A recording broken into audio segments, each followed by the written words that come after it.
Good morning, everyone. I am Virginia Moody Rudder with Clean Energy Economy Minnesota, and I am excited to welcome you to our first virtual roadshow highlighting projects in Southeast Minnesota. So with us today, we have Kyle Swarbrick of Winona Renewable Energy, Laura Malwitz from McKinstry, and Brendan Dillon of Nokomis Energy. So we have now 55,300 Minnesotans working in clean energy.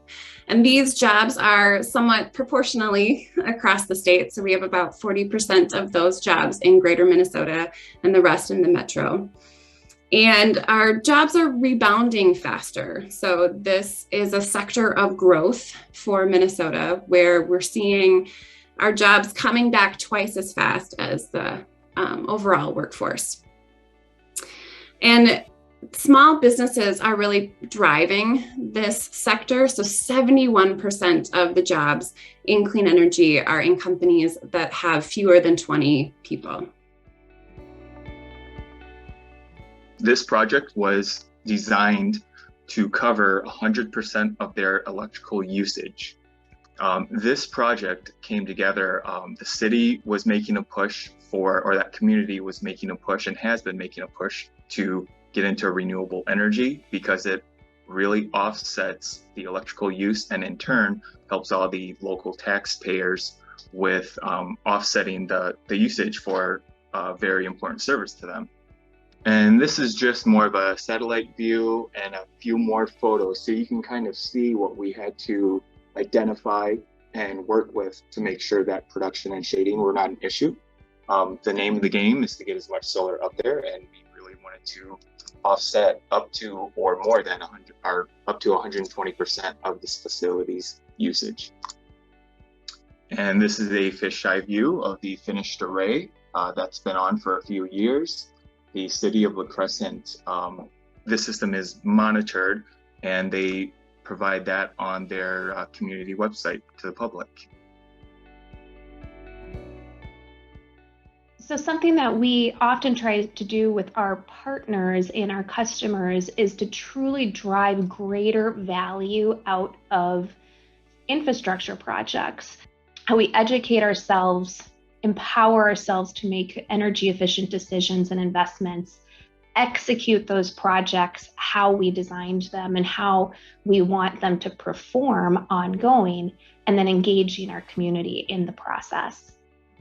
So we strategically packaged together about a $2.2 million energy project that solved all of those aging infrastructure needs, but also delivered almost $150,000 a year in annual energy savings. In doing so, we've also reduced the energy consumption of that building by 25%. And really squeezed a lot of carbon emission reduction out of that building. So what does all of this mean? It means that cities like the city of Rochester are really taking a lead. I mean, think if every single project that we invested in infrastructure, whether it's at your city or your county or your university or your school district, if every one of those projects could reduce energy use by 20, 23, 25, 28%. These things are really, really important to meeting those sustainability goals, not just at the local level, but at the state level as well. Cool. So I'm Brendan Dillon with Nokomis Energy, and we're going to talk about kind of how we look at local clean energy development through one of our projects in the Faribault area. And so what we did, I'll get into kind of how we did it all, but the result of it was a series of 6 1-megawatt community solar projects built in the Faribault community, as well as a partnership with Shattuck St. Mary's and Faribault Public Schools. So there's obviously the direct economic benefits, and then obviously along with the direct economic benefits, there's obviously the jobs. And then last are kind of these community development aspects. The Faribault area right now gets a very high percentage of its electricity from solar due to the community solar projects that have been developed. And one of the activities we're doing with the schools that we work with is to host them on our community solar sites And it's both, a technical tour. In this case, earlier this week, we were able to host an engineering class from Shattuck St. Mary's. And then I think, maybe most importantly is, we have a discussion with these high school kids about the types of careers, in clean energy.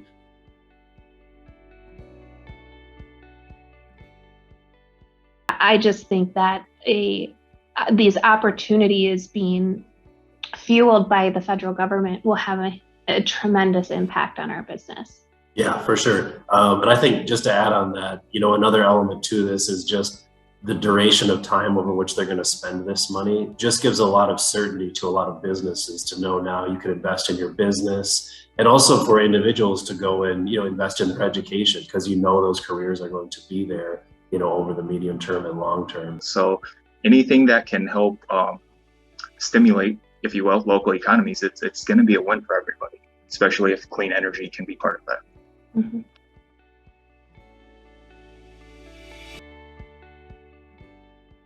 To anybody that might be interested in this, there are 3 R's: read, research, and reach out.